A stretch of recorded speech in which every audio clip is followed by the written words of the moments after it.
Hello everyone and welcome back to the channel and welcome back to some more video gaming, which is a new game for the channel, which is the Warlock of Firetop Mountain, which is a old fighting fantasy book made into a game.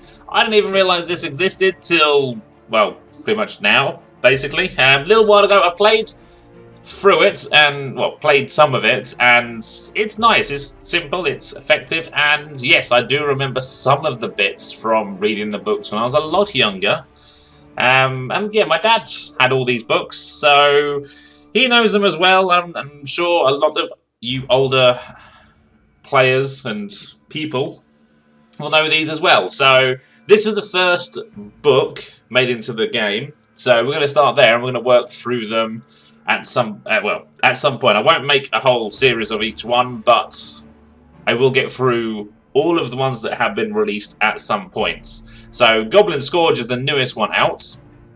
I'm not sure which one that is in, like, order. That's what number it is, but yes.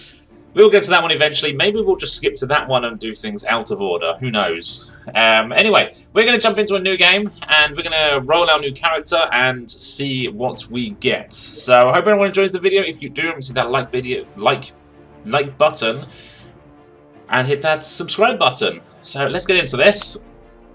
We're going to have a story. We'll do Gauntlet another time, possibly. And click to continue. Welcome back, player. Begin a new journey. Yeah.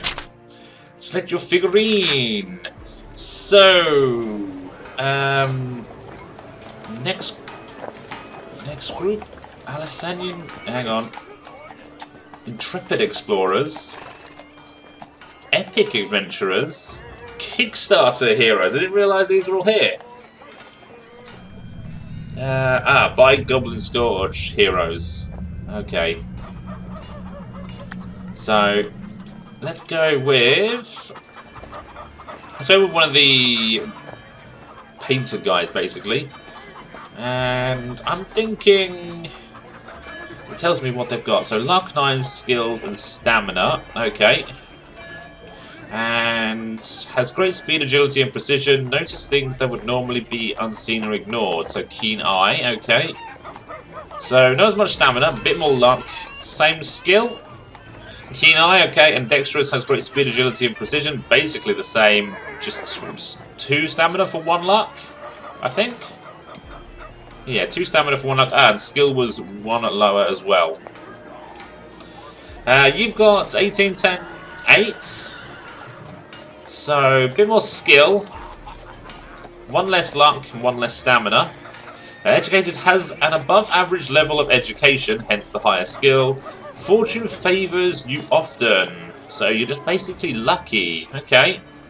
And then you are... Reading is not your strong suit. A terrifying appearance can strike fear into others. So you've got a lot of stamina, got not much luck, a little bit less... No, so the same skill. So 9 seems to be the average. And you got higher stamina. So you're a proper fighter. Everyone else is... I'm thinking I'm going to go with lucky and educated. Let's go with that one. So let's go with... Is Alexandra of Black Sand? Also, what... Yes, we've got to remember the attacks. We can attack diagonally, straight forwards, 2 are forward, and quick jab is skip 1 forward. Maybe we go with you, actually. What are your attacks? You can... Okay, so 3-2, 2-2, so dodge bolts. Maybe we go with you. Maybe we go with Dekion Strom. And yes, let's begin the campaign. Let's begin and travel to Firetop. Yes, I don't need to. I won't do the tutorial. I think I've done it, and it'll make the video a little bit longer than it needs to be. So let's get into the Firetop Mountain and see what dangers awaits. At last, your 2-day hike is over. When goblin bandits ambush your convoy on the road to Zengis, You were outnumbered and had to fight your way to the safety of Anvil. One of the goblins, a so-called jailer called Rotguts, stole from you a valuable locket that was given to you in Kainlesh Mar many years ago by a priest of Arantis. You were planning to sell it for a pricey sum and retire from the dangerous life of an armed caravan escort. That sucks. Rumours in Anvil have led you to believe that the goblins that attacked your convoy were under the command of none other than Zagor, the mysterious warlock who rules Firetop Mountain. You are determined to find the jailer, reclaim your prize, and buy a horse to travel back to Sardath. If there is a sizable fortune left after this, so much the better. You have also heard tales from the locals that the warlock is a man to be feared as much as he is wealthy.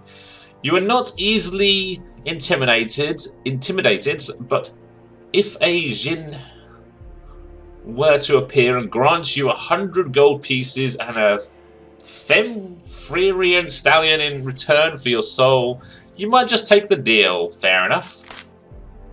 You cautiously approach a cave entrance, which you know is used frequently by goblins. You check that your crossbow is secured to your back and grip the hilt of your swords. You are ready to face any foe. Your adventure starts here. Look at that, and then I can turn it into black and white. Turn it from colour to black and white to represent the old art. But there is the entrance. Peer into the gloom. So yes, we're going to go up. Oh wait, got more reading. You see dark, slimy walls with pools of water on the stone floor in front of you. The air is cold and dank. Hearing faint scurrying to the east, you light your lantern. This place stinks of goblins and orcs. I'm looking forward to getting my hands on my locket so I can get out of here. Step warily into the blackness. You stand in a dark, slimy cave entrance. Approach the fork. Now, do I go left or do I go right? Turn east, turn west. So clearly there's this guy here. And then there's nothing visible here. But I'm going to go this way. Get into our first fight, maybe? A little way along the passage, you come across what is clearly a sentry post. He's asleep. You approach with caution and see an orc in his leather armour asleep at his post. This lazy orc needs a surprise wake-up call. Saunter up to the sleepy orc. Oi! You shout, kicking the orc awake. He grumpily gets up and starts to draw his weapon and snarls at you. Ready to fight? Let's fight. Why have my back to him? Why is his back to me? Why are we just facing each other? I'm going to go there.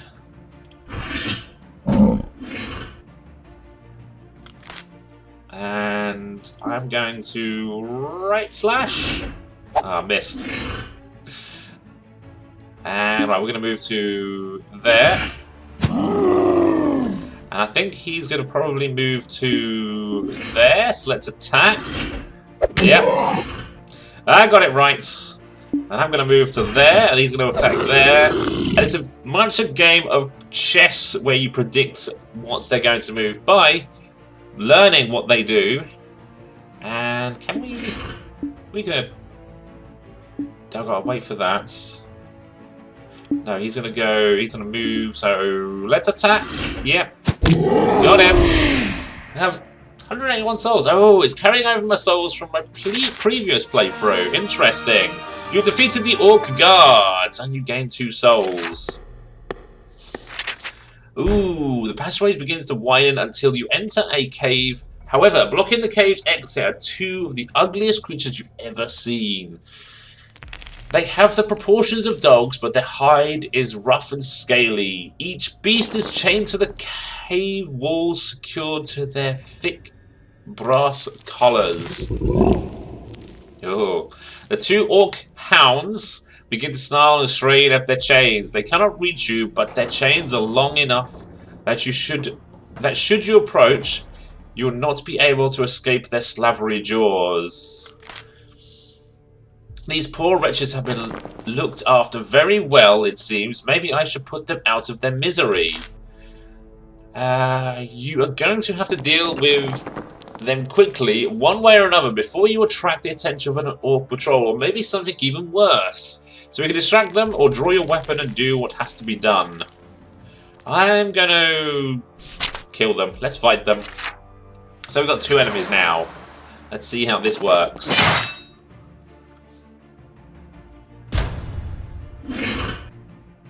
And I'm going to go there. I think he's possibly going to attack, but we're going to dodge bolts. He expected me to move forward, but he did not. I did not. And I don't think I can't attack him. So what we're going to do is... Actually, we're going to attack there. On the off chance that he did move.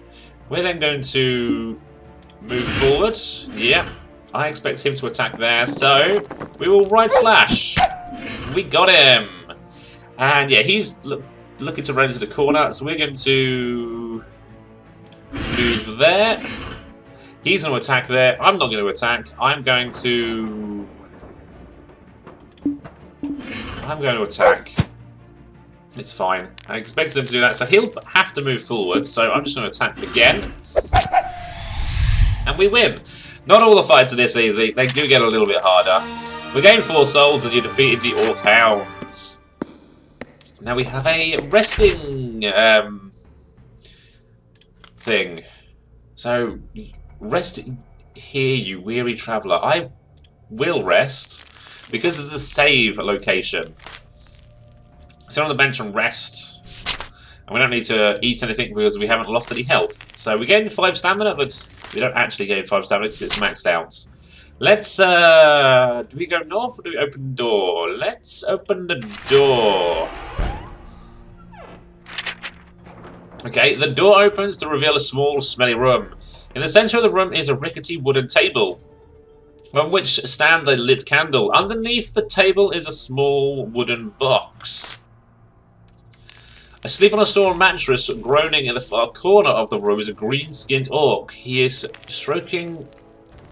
stocky creature with an ugly, warty face. He must be the guard for the night watch. Try to steal the box without waking the orc. Gently close the door and return to the corridor. Now let's try and steal the box. Test our luck. And we get 6. And we got under 9, so that's fine. But our luck goes down by 1, so it gets harder each time we test our luck. You take the box and creep out of the room. With the box in your hand, you leave the room and open the box in the passage. Inside you find 4 gold pieces and a small mouse, which must have been the creature's pet. 4 gold pieces. You release the mouse, which scurries off down the passageway. Continue onwards. So follow the passageway. There is another door. Do we open this door? If I open every door, I'm going to get into way too many fights. So let's continue northwards on this one. And I'm going to turn northwards. I'm going to keep going northwards. Same with the... Keep going the same route. Stop cutting across the map, I say. Further up the passage on the west wall, you see another wooden door. You listen at the door and hear the worst singing you have ever heard in your life. Should we investigate? Well, there's clearly someone in there that we're probably going to fight. So let's investigate this one. And there is 2 people. The door opens to reveal a small room. The room is dirty and unkempt. A straw mattress lies in one corner, and in the far corner, a flight of steps leads out of the chamber. In the centre of the room is a wooden table upon which a candle burns, flickering the room with its flickering flame.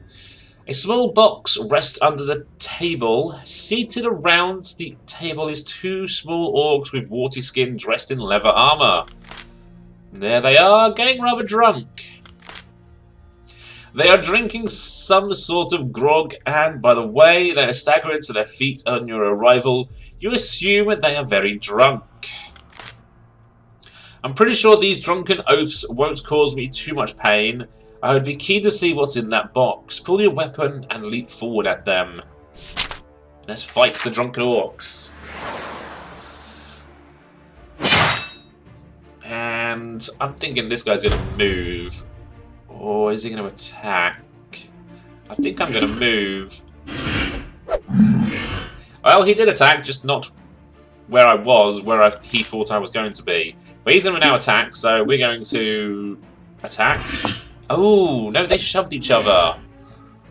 Okay, so we're going to right slash. Oh, we clashed, yes.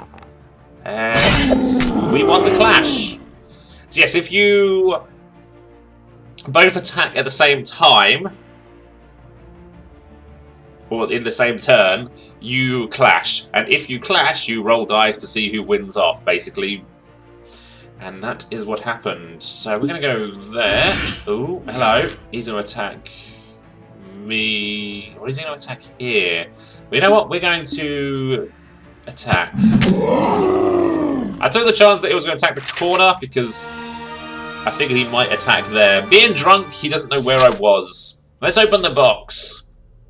You wipe your blooded weapon on the mattress. The green blood leaves a slimy stain on the straw. Stepping over the bodies towards the table, you flinch at a foul stench of the creatures. You pick up the box from under the table and examine it. It is a small wooden box with a crude.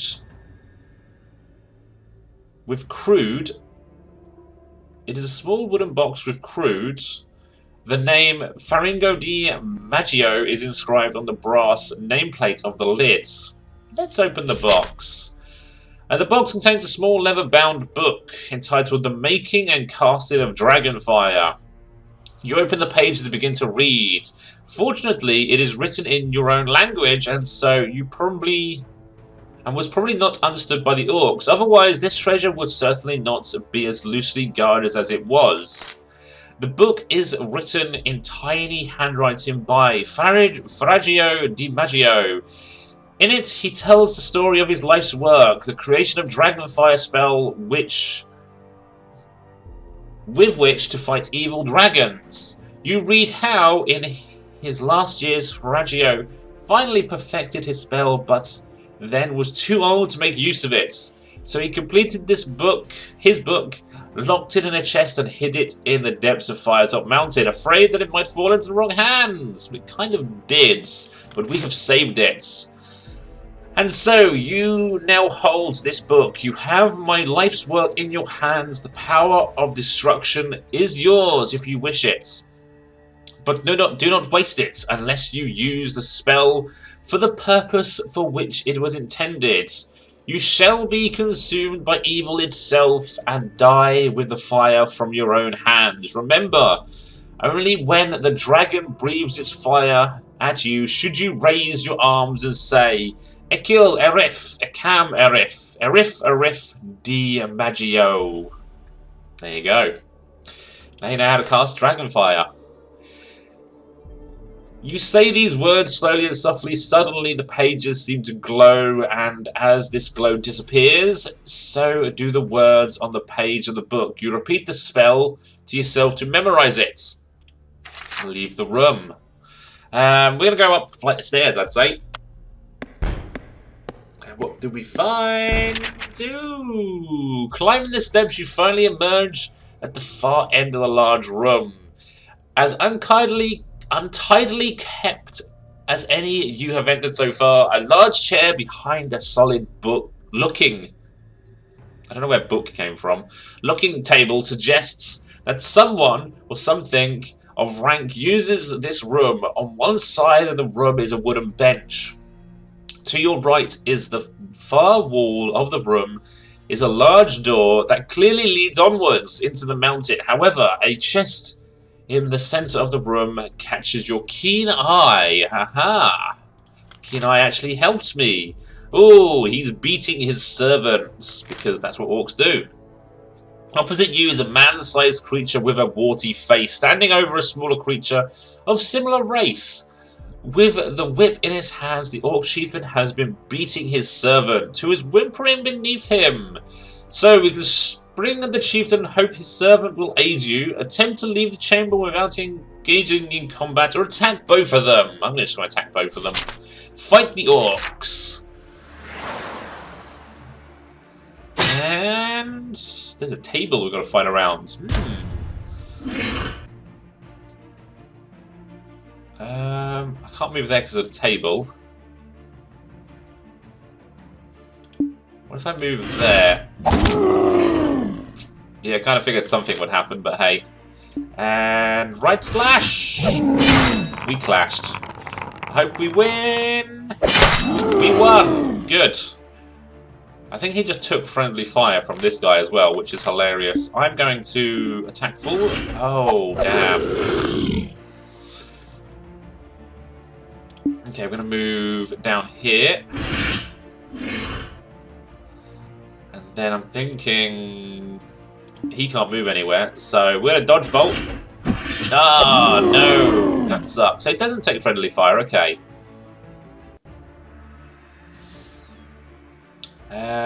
He's going to attack, so let's attack. And we clashed again. And we won. Good. I'm going to move to there. I think he's going to move here, so let's attack. Okay, we got it wrong. He's going to attack, so we're going to move. He's going to probably move here. Let's attack there. Ah, damn it. I know he's going to attack because he moves, attacks, moves, attacks. So let's move. Well, that's unfortunate. Where to attack? Here or there? I'm going to go here. Got it wrong again. I am going to attack.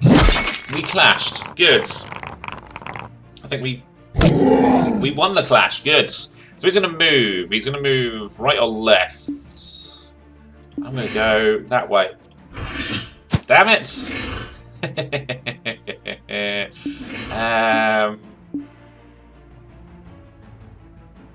Let's attack there. I can just attack there. Let's attack there. We clashed again. Good. We won once and more. And, it's a 50-50 chance. Let's see if we get it right. No! Damn it!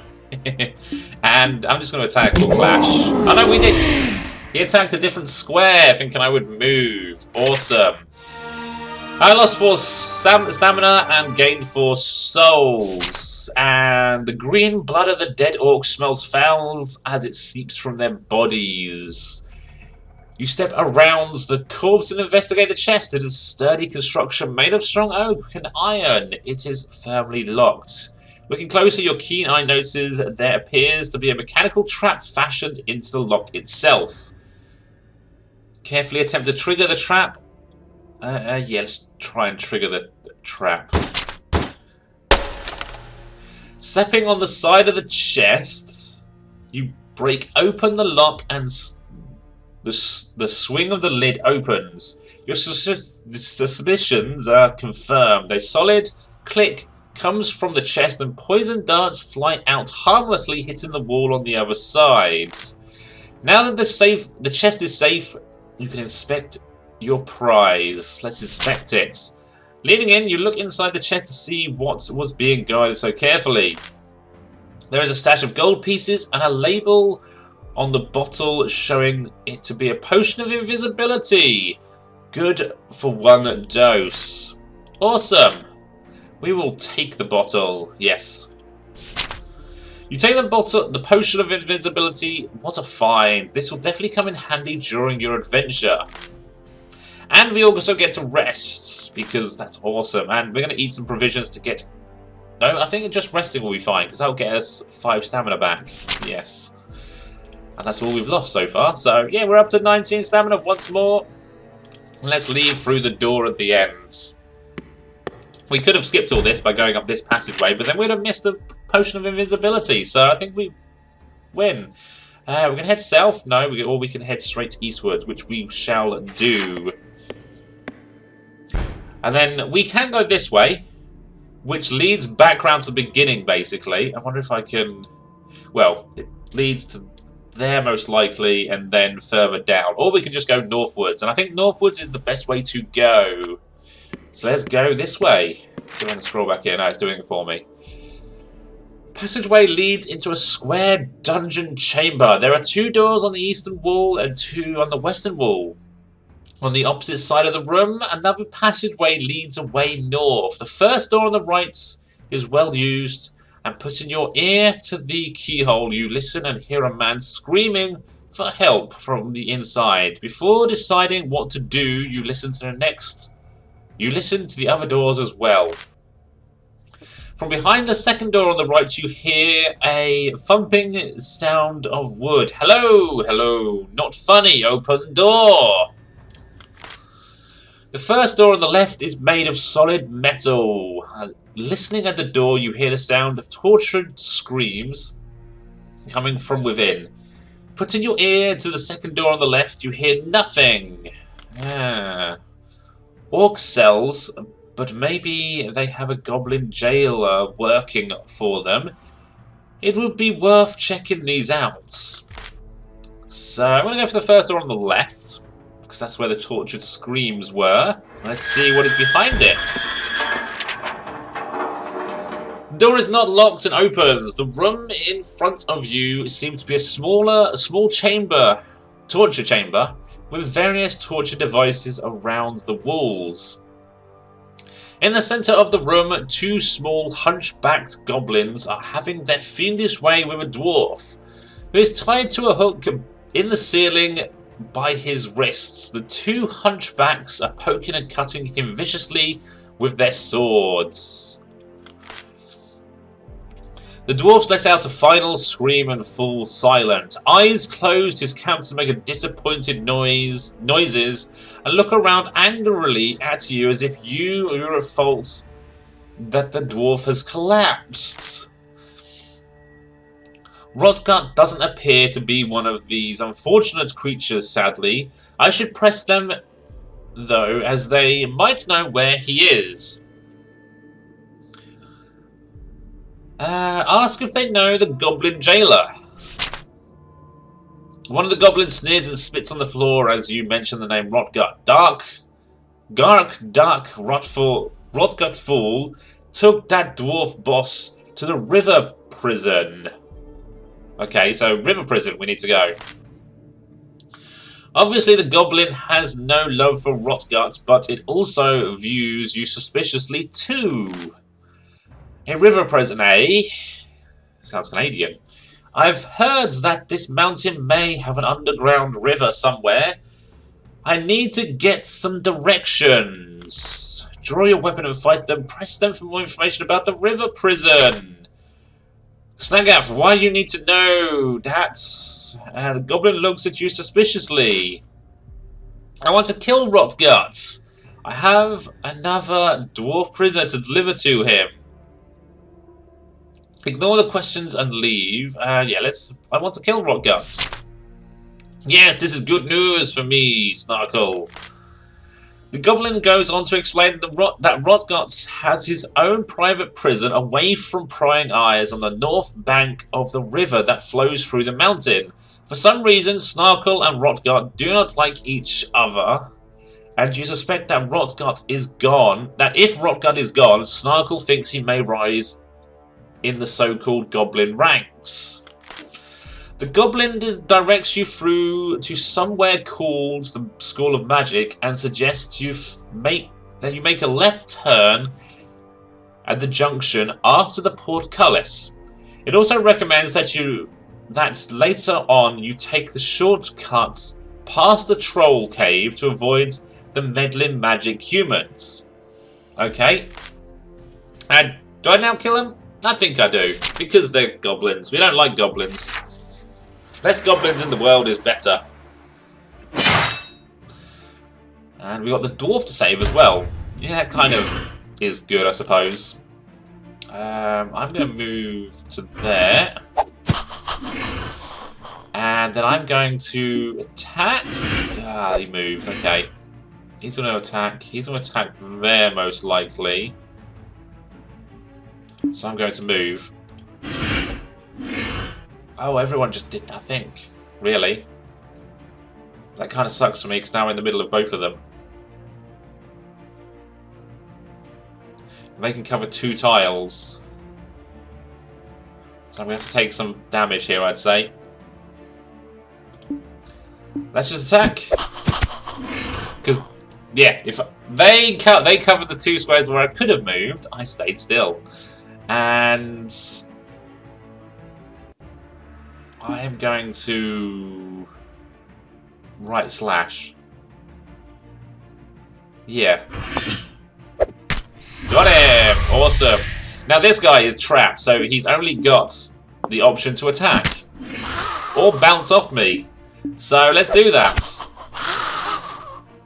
And we did it with a flawless victory. So we now lost no stamina and we gained 4 more souls. You cut down the dwarf with the last of his strength. He opens his eyes, looks at you, then looks downwards. His eyes close again, and this time he breathes his last. You gently rest the dead dwarf on the floor.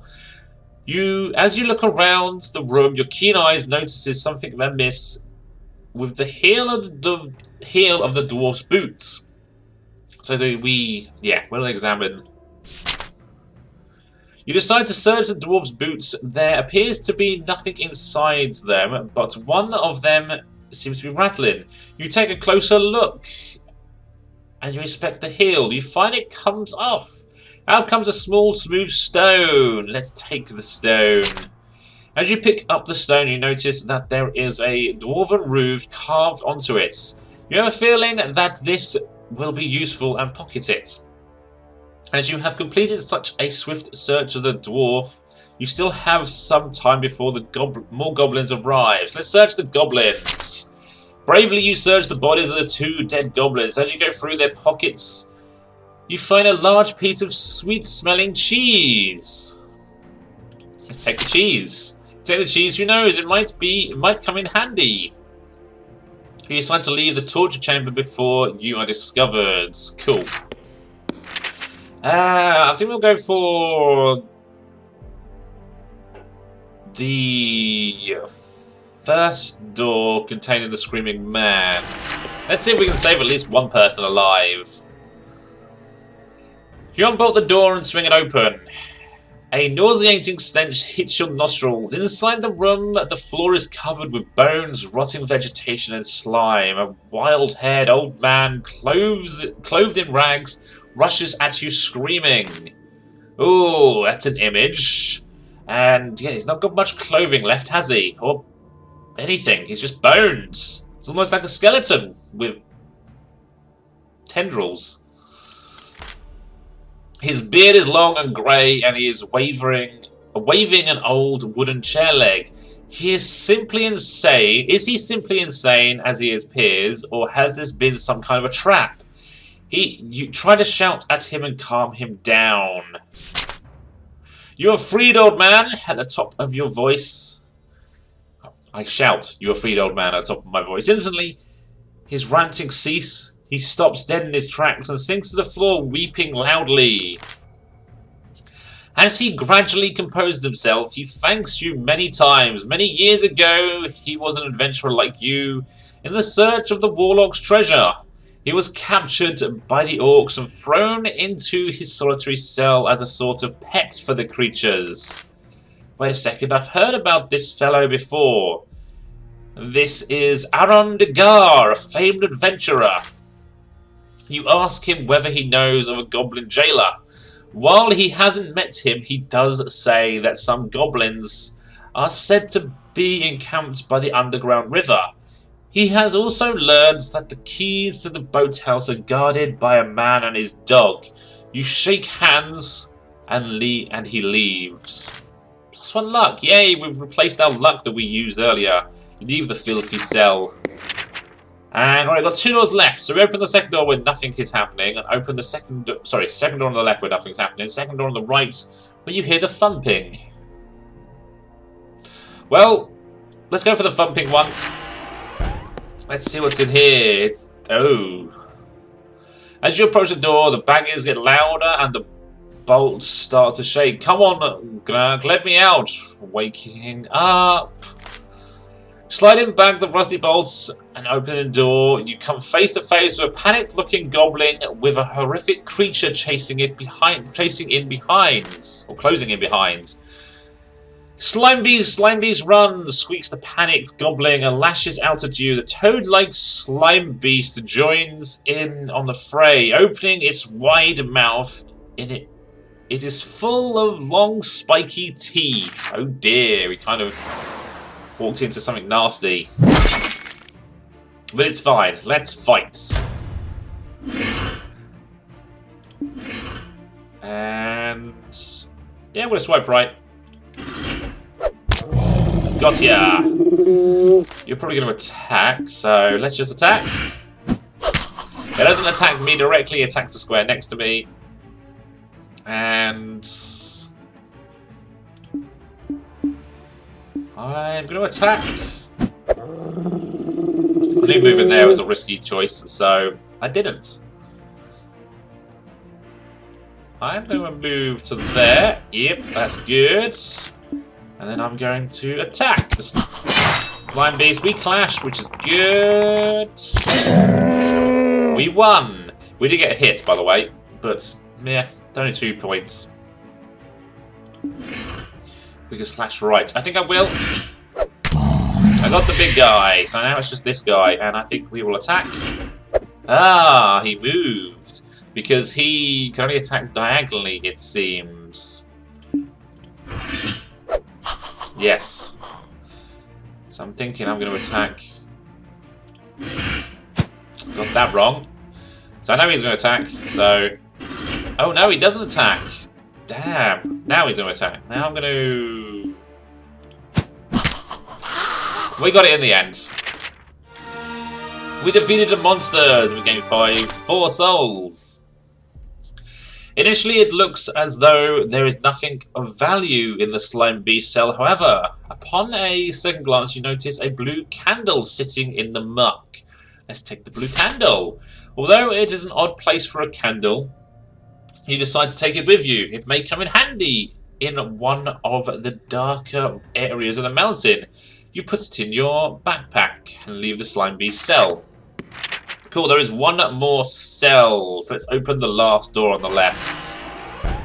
And in here is an armory. The door is unlocked. Opening it, you find yourself at the threshold of the orc's weapon store. A torch hangs from one wall, lighting up a small armory room stocked with swords, shields, helmets, daggers, breastplates, and the like. Shiny shields. A circular iron shield with a golden crescent lies at the far end of the room. However, as you do not use a shield, it is worthless to you. Let's search the room.